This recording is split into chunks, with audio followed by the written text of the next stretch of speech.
The mystery of Philadelphia's flying blob. It was purple, and it was glowing. The desperate hunt for a missing masterpiece. This was one of the most controversial art thefts ever known. And New York's indestructible Nav. He appeared to be almost superhuman. Deep in the vaults of the world's greatest institutions lie extraordinary relics, tales of intrigue and wonder, and secrets waiting to be revealed. These are the mysteries at the museum.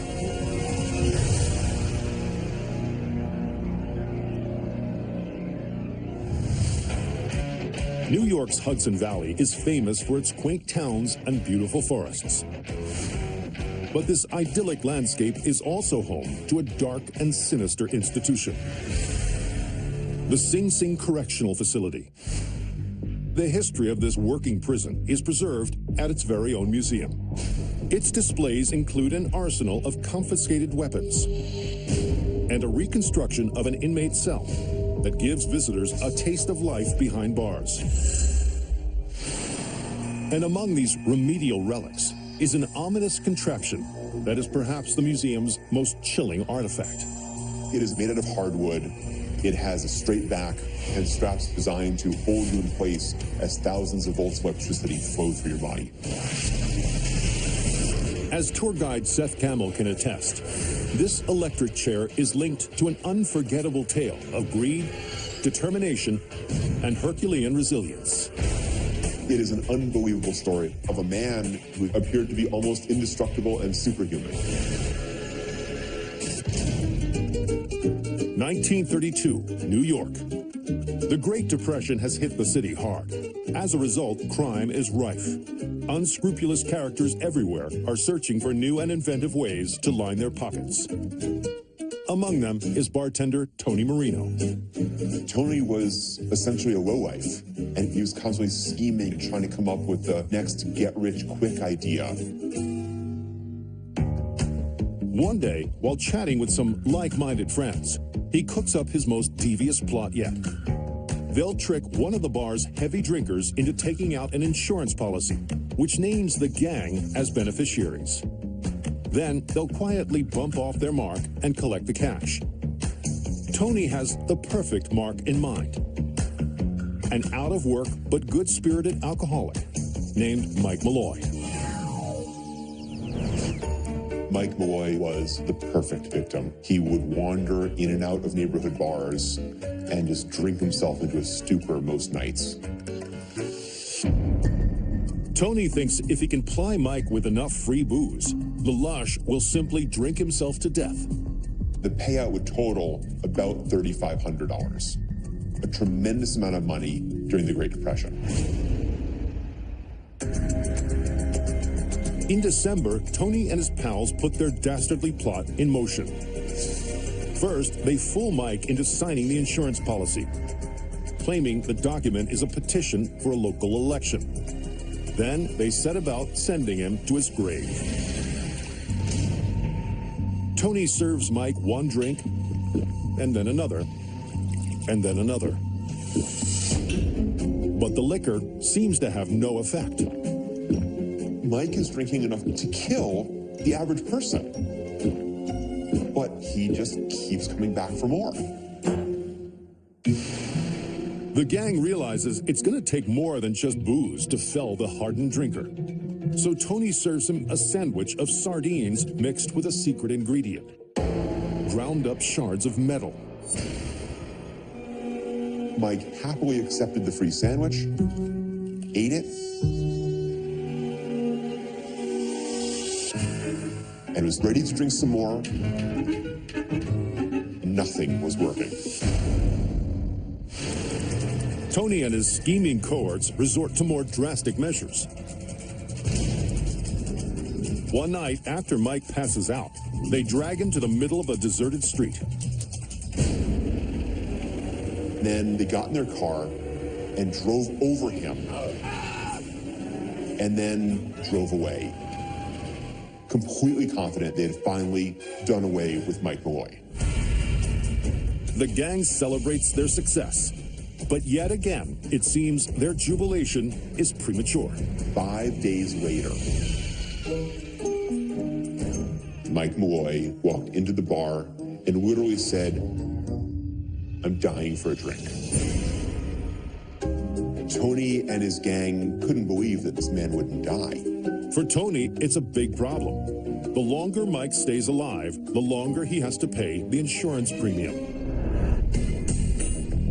There was a ticking clock, because without keeping up with the insurance, his whole plan would immediately become worthless. Tony decides enough is enough. Next time, he will make sure that Mike doesn't take another breath. It was time for Mike Malloy to go. They wait until Mike passes out at the bar and then take him to a nearby boarding house. There, they affix a rubber tube from a gaslight fixture to his mouth. The gas and the carbon monoxide finally killed him. The men convince a corrupt doctor to issue a fake death certificate, citing pneumonia as the cause of Mike's demise. They collect the money and bought themselves all new suits. The killers congratulate themselves on what they think is the perfect crime. But it seems their plan wasn't as foolproof as they thought. Stories began to circulate about Tony Marino giving away free drinks to Mike Malloy, and Tony and his boys all sudden wearing fancy new suits. People were suspicious, and ultimately, somebody tipped off the police. The authorities home in on the insurance policy, and with their suspicions aroused, they arrange for Mike's body to be exhumed. They were able to determine that Mike Malloy died of gas poisoning and not pneumonia as it was listed on the death certificate. On October 19th, 1933, justice is served. Tony Marino and his conspirators are convicted of the murder of Mike Malloy. They ended up in Sing Sing prison, and in 1934 were electrocuted in the electric chair, Old Sparky.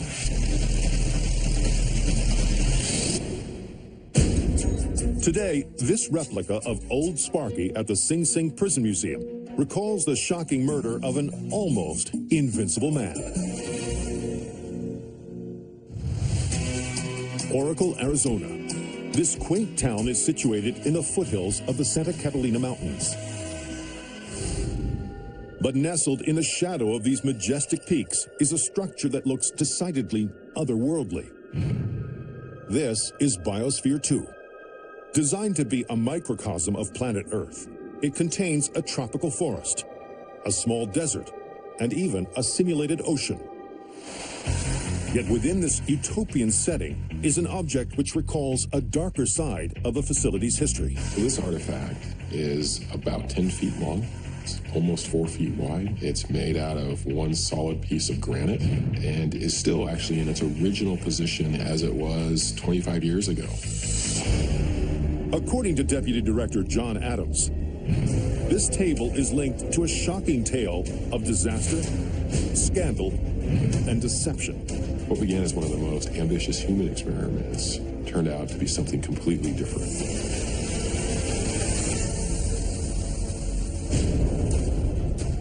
September 26, 1991, Oracle, Arizona.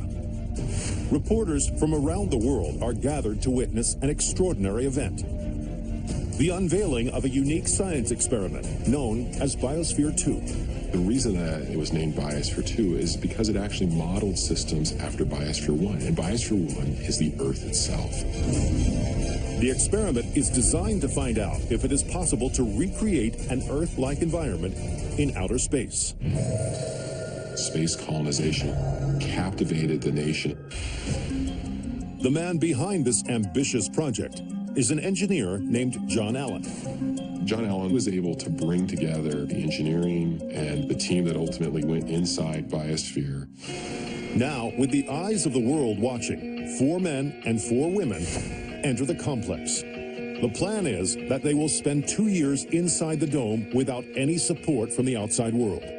They had a really diverse background. One of them was a medical doctor. Another one had very strong engineering background. Another one had more biological background. Shortly after dawn, the doors of Biosphere 2 close, and a grand experiment gets underway. At first, all seems to be going well. Journalists watch through the greenhouse-like windows as the 4 inhabitants go about their business. But after just a few weeks, things start to go awry. When the team gathers for meals around their granite dining table, the same one on display at Biosphere 2 today, the reporters notice something alarming. It appears the inhabitants of the biosphere are struggling to grow enough food. In fact, they are starving. The team has lost a tremendous amount of weight in a relatively short time frame. Then, life under the dome takes an even darker turn. While operating a rice hulling machine, one of the inhabitants accidentally severs part of her finger. The injury is deemed serious enough to warrant an intervention. They needed to get some outside assistance. The facility's doors are opened, and the injured inhabitant is rushed to the hospital where she receives the medical attention she needs. Just a few hours later, she's allowed to re-enter the supposedly closed environment. But with her is a black duffel bag, something expressly forbidden by the rules of the experiment. It was speculated that she brought in everything from additional seeds to hamburgers and pizza to wine. When the press found out, when the scientific community found out, and in turn the public found out about it, Biosphere 2's credibility took a huge hit. In the wake of the incident, journalists start to dig deeper into the background of the experiment's enigmatic founder. They started to take a closer look at the motive of the person who founded the project, John Allen. And what they discover will shock the world. It's 1992, Arizona. A team of scientists is living inside a special research facility, supposedly designed to see if humans can colonize another planet. Its name, Biosphere 2. But after a series of mishaps, the press starts to question the real purpose of the experiment. Journalists investigate the background of Biosphere 2's founder, John Allen. And what they discover is alarming. While Allen is indeed a scientist and an engineer, he's also the leader of a shadowy organization called the Synergist Movement. John Allen was an extremely charismatic leader who has a group of people following him. They are essentially a cult. Journalists reveal that many of the biosphere's inhabitants were chosen from the ranks of Allen's own followers, and in fact had little or no scientific expertise at all. Not only that, but it appears that Biosphere 2's true goal wasn't just the colonization of space, but something much darker. To prepare for the end of the world. Allen believes that the only way to survive the apocalypse will be in facilities like Biosphere 2. In light of the scandal, scientists decry the experiment as a farce, and the project is ultimately shut down. Time magazine labels it one of the 100 worst ideas of the century. But the promise of this unique facility is not forgotten. People realized that it could now be used as a one-of-a-kind, truly unique research laboratory. In 2011, Biosphere 2 is purchased by the University of Arizona. It is now used as the world's largest earth science laboratory. Today, this dining table recalls the facility's controversial origins as the utopian dream that was too good to be true. Known for its majestic wooded parks and elegant tree-lined streets, Urbana, Illinois has won the title of Tree City, USA every year since 1976. And set amid this bucolic landscape is the University of Illinois at Urbana-Champaign. This world-renowned center of learning houses the Student Life and Culture Archives. The collection includes a 1921 beanie cap, a vintage varsity jacket, and a 1930s university megaphone. And among these mementos of college life is one item from 1988 that holds a special place in the hearts of the institution's alumni. It's a rectangular object made of vinyl. On the front cover, there's a splash of rainbow set against a white background. And inside are 480 pages of high-gloss paper. This yearbook chronicles the journeys of thousands of students. But according to journalist Seth Porges, one star pupil was in a class all his own. His determination to solve a seemingly insurmountable problem led to a revolutionary new concept. June 1987, Rochelle, Illinois. 18-year-old high school graduate Mike Hayes has just been accepted at the prestigious University of Illinois. Mike should be thrilled, but he isn't. Mike had a problem. He had gone into college, but paying for it was another matter altogether.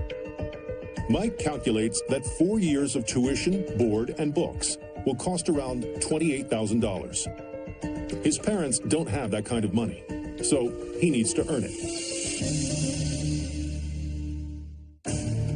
Mike was a part-time clerk at a drugstore, but it only got him a couple $1,000s. Mike's future looks bleak. Dejected, he takes a trip to Chicago to ask his older brother for help.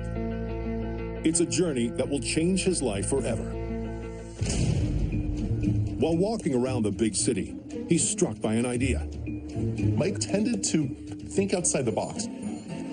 He saw crowds of people. And he thinks to himself, what if everybody here chipped in 1 penny? Mike realizes that if he could get enough people to donate just 1 penny to his cause, he might be able to pay for college. People take pennies for granted. You find them on a couch, you find them on the street, and you don't even bother to pick them up. So Mike thought if you get enough pennies together, suddenly you're dealing with real money. But when Mike does the math, he realizes his grand plan might be harder to pull off than he thought. In order to raise $28,000, he needs to collect 1 penny from 2.8 million people. He is a kid from a small town, so the challenge is reaching all of these people when nobody knows who the heck he is. So how can Mike convince nearly 3 million strangers to part with their pennies? It's 1987 in Illinois. Cash-strapped college student Mike Hayes has come up with a novel way to pay his college tuition. Ask the general public to contribute 1 penny each. Trouble is, that means he'll need 2.8 million donations. So can Mike penny pinch his way to a college degree? Mike realizes that the only way he can reach the millions of people he needs to is through the media. So he reaches out to a nationally syndicated columnist at the Chicago Tribune named Bob Greene.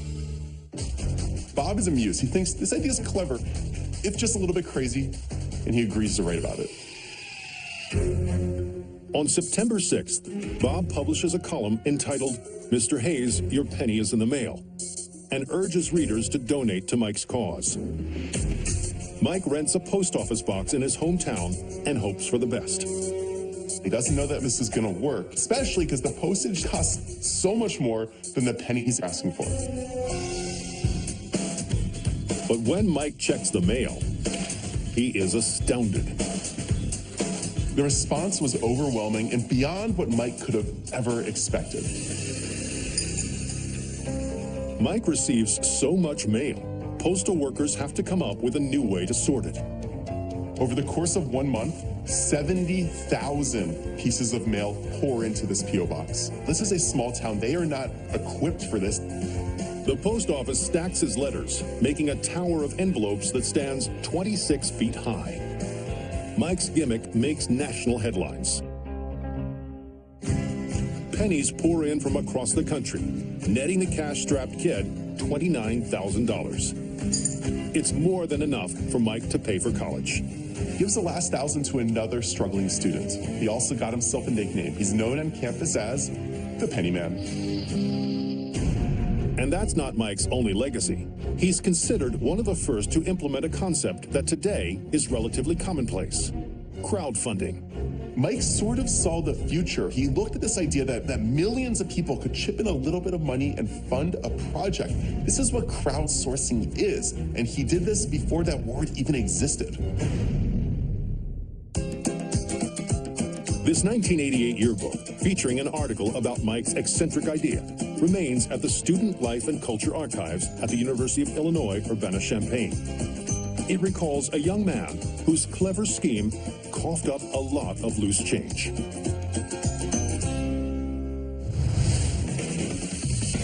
Phoenixville, Pennsylvania was once home to a booming steel industry.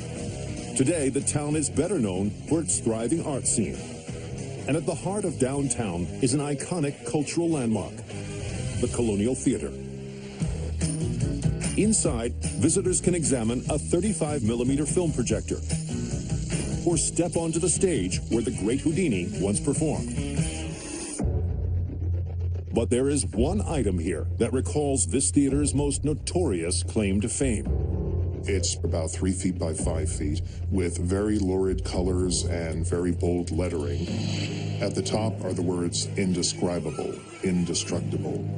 And then you have this large amorphous mass that has people screaming, panicking, hysterical. It's a very dramatic scene. This is a poster for the classic sci-fi flick, The Blob. But as author Thomas Keels explains, the inspiration for this bizarre B-movie is even stranger than fiction. It's a story about this unknown thing that appeared out of nowhere and had a life of its own. It's September 1950, Philadelphia. Police officers Joe Keenan and John Collins are making their evening rounds. At first, it seems like any other night. But suddenly, on a secluded street, they notice something peculiar. They saw this object floating in midair. It seemed to be about 6 feet in diameter. It was purple, and it was glowing. The men watch in awe as the orb slowly descends into the abandoned field ahead of them. They didn't know what to believe. They were completely stunned. The officers radio for backup. Slowly, they approach the bizarre mass. It seemed to be some sort of large jelly-like object. They saw it quivering and pulsating. And at this point, they were beginning to wonder if this thing had a life of its own. The officers are so intrigued that one of them actually touches it. Officer Collins reached down and grabbed the edge of the mass. And surprisingly enough, this very solid-looking object simply evaporated from his hand. It looked as though nothing had ever been there.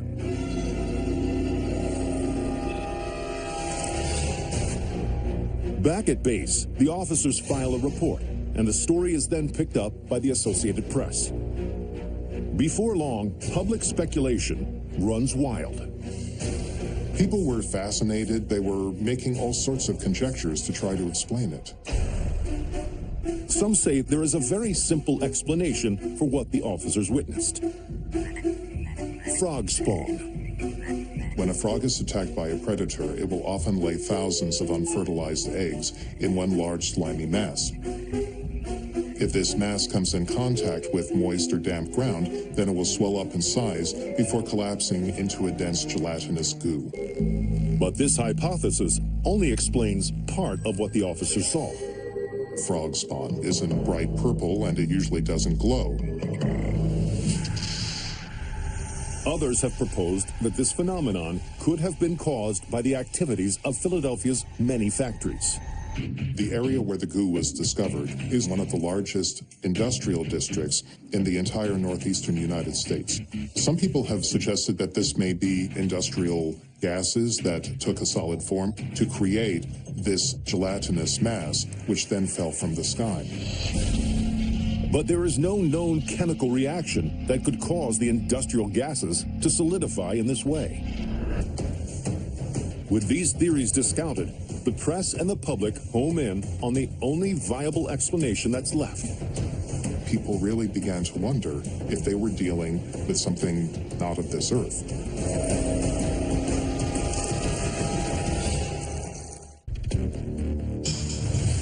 It's 1950 in Philadelphia. A team of police officers has witnessed something extraordinary. A mysterious purple mass has flown over their heads, landed in a field, only to vanish into thin air. So what was this gelatinous glowing globule? With all rational explanations discounted, investigators turn to the only theory that is left.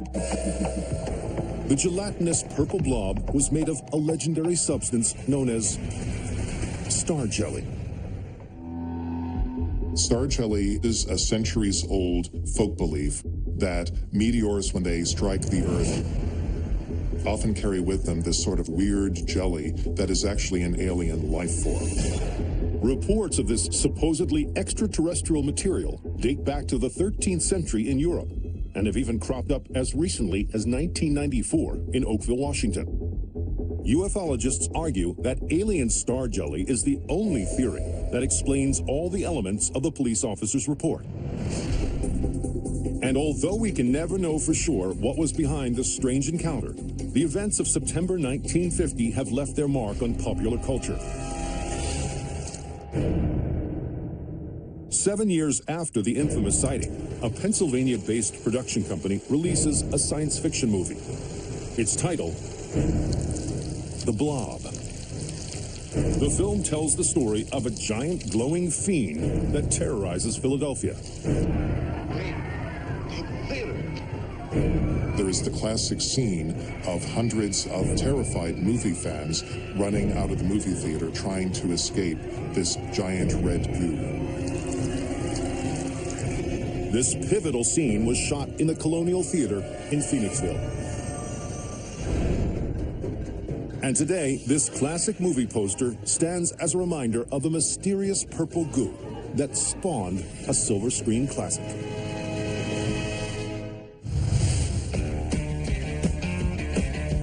Indio, California is known as the City of Festivals.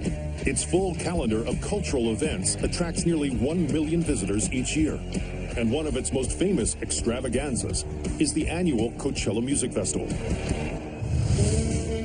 But those seeking a respite from rock and roll can learn about the area's past at the Coachella Valley History Museum.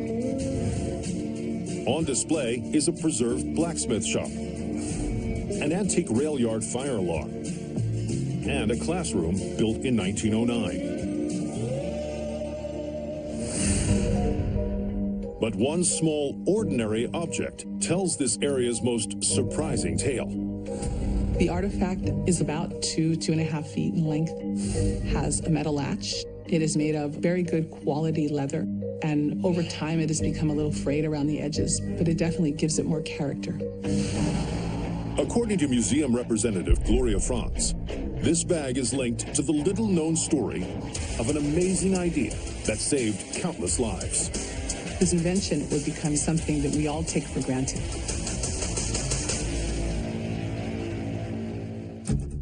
1917, Indio, California. June McCarroll is one of the few female doctors in the Wild West. Thanks to the advent of one of the era's latest innovations, the automobile, the dedicated physician has been able to help patients no matter where they live. Dr. June treated the local settlers and the local Native Americans, and now she could see her patients with a lot less travel time. There was no one that she wouldn't go see that was in need. But little does she know, a harrowing drive will take her life-saving work far beyond California. One fall evening, Dr. McCarroll is driving back from a house call. As she motors along a narrow road, she suddenly sees an oncoming truck swerving right towards her. She is terrified. She has to drive into the sand.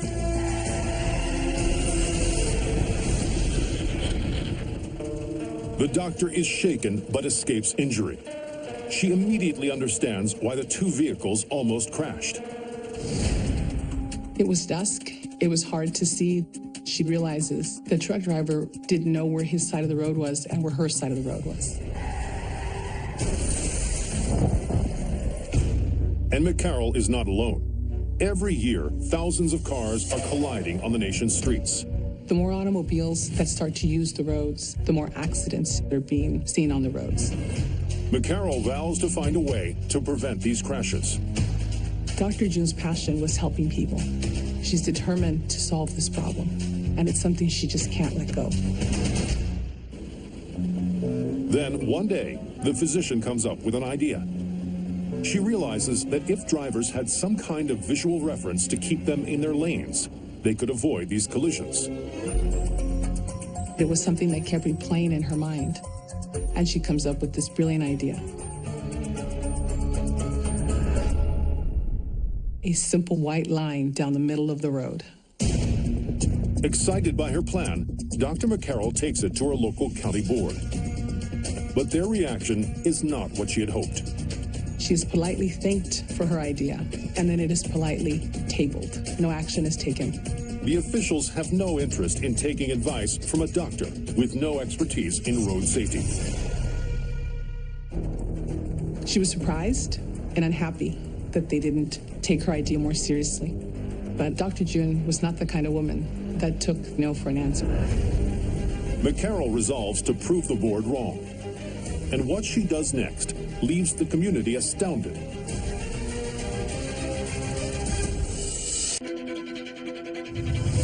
It's 1917 in Indio, California. Dr. June McCarroll has an ingenious idea that she thinks will make America's highways safer. Paint a white line down the middle of the road. But government officials have poo-pooed her proposal. So can this crusading doctor steer them in the right direction?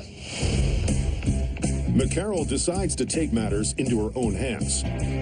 She buys a bucket of paint. She then starts painting a white stripe down the middle of California Highway 99. She wanted to be able to see if there was any difference in how people drove. With curious townspeople and drivers looking on, she lays down a line that stretches for over a mile. She didn't have permission to do this, but this line was getting painted. To her delight, her invention works. People stayed on one side of the line or the other, so she knew her idea was good. Thanks to McCarroll's persistence, state officials eventually authorized the painting of center lines on all California highways. The move drastically reduces collisions across the state. The scheme is so successful that painted lines are soon commissioned on roadways everywhere. What started as a line down the middle of a road in India has now turned into a white line down the middle of every road in the world.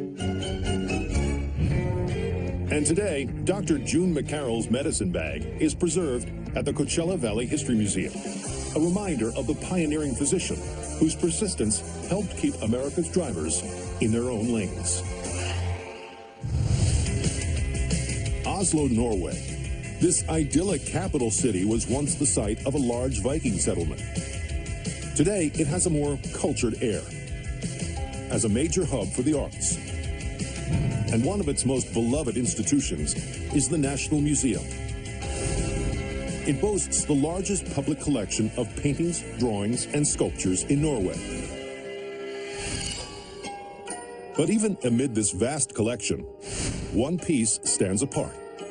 It sits in a beautiful gilded frame which sets off the swirling colours of the piece. You can see a haunted cartoon-like figure which is against a very dramatic and dark backdrop. This is Edvard Munch's The Scream. According to journalist Louise Hullen, the masterpiece was at the heart of a sensational crime that stunned the world. This was one of the most daring heists and one of the most controversial art thefts ever known.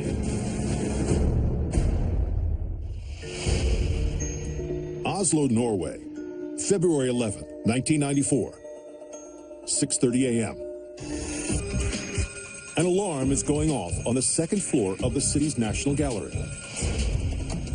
When security guards arrive on the scene, they make a shocking discovery. Edvard Munch's The Scream had disappeared.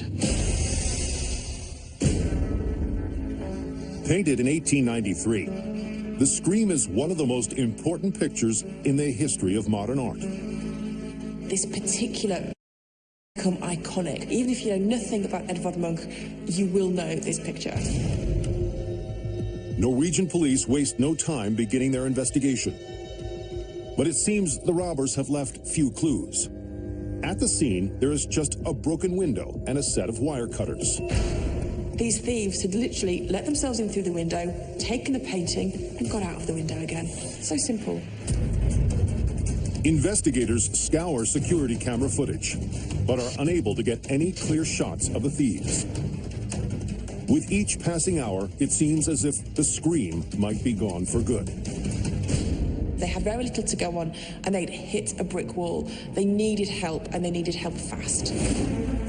Norwegian officials turned to an expert for help, a detective from Scotland Yard named Charlie Hill. Hill made an entire career of solving art thefts, and he tracked down millions of pounds worth of stolen pieces of art. Hill believes the burglars will want to unload the famous painting as quickly as possible. And so, posing as a shady art dealer under an assumed name, the detective spreads the word that he's looking to buy the Scream, no questions asked. He had to infiltrate the inner circles of these art thieves. After 2 months of intense undercover work, he gets a bite. He gets a phone call from a man called Johnson, who claims that he knows the people who stole the painting. Johnson offers to connect Hill to the thieves and tells him that the Scream is for sale for a whopping sum, nearly $800,000. The two men agree to meet at a local hotel. The plan was to meet this Johnson character, who would lead him to this missing painting, then make an arrest. On May 5th, the operation begins. Detective Hill heads to the hotel carrying a suitcase filled with cash. But when he enters the lobby, his plan comes to a screeching halt. He'd just walked in to a convention of police officers. This was a massive problem. The place was crawling with cops. Sure enough, when Johnson arrives, their conversation is brief. He'd picked up on the fact that the room was full of police officers. He turned to Hill and said, "Yeah, I'm leaving." The undercover cop watches helplessly as his one link to the priceless painting walks away. He had to ask himself if the Scream was lost forever. It's 1994, Oslo, Norway. Edvard Munch's iconic painting, The Scream, has been stolen. Charged with recovering the priceless work of art is Scotland Yard's Detective Charlie Hill. But just as Hill closes in on the culprit, his plan unravels before his very eyes. In the wake of the failed handoff, the detective returns to his hotel room. Charlie Hill was just so close, and yet watched his one chance slip through his fingers. But that night, just when all seems lost, Hill receives a phone call. It's Johnson. He says he still wants the deal to go ahead. It looked like the plan was on again. The following morning, Hill and Johnson meet once more. The undercover police officer opens the bag of cash, but is told that to reclaim the painting, he must leave the money at the hotel and travel with Johnson's driver to an isolated location outside of Oslo. Hill at this point had no idea if this was a setup or if this was for real, and what on earth awaited him within the next hour of his life. Hill arrives at an abandoned cottage. There, he's handed a rectangular bundle cloaked in a blue sheet. Slowly, he unwraps the package. He is delighted. There it was in front of him, Norway's most treasured possession. With the painting secured, Hill makes his exit. Johnson and 3 accomplices were arrested. The Scream is eventually restored to its rightful place at the National Museum in Oslo. It remains one of Norway's most prized cultural treasures. as well as a harrowing reminder of the hunt that brought this masterpiece home. From a flying blob to a popular penny pincher, an incredible heist to an indestructible man. I'm Don Wildman, and these are the mysteries at the museum.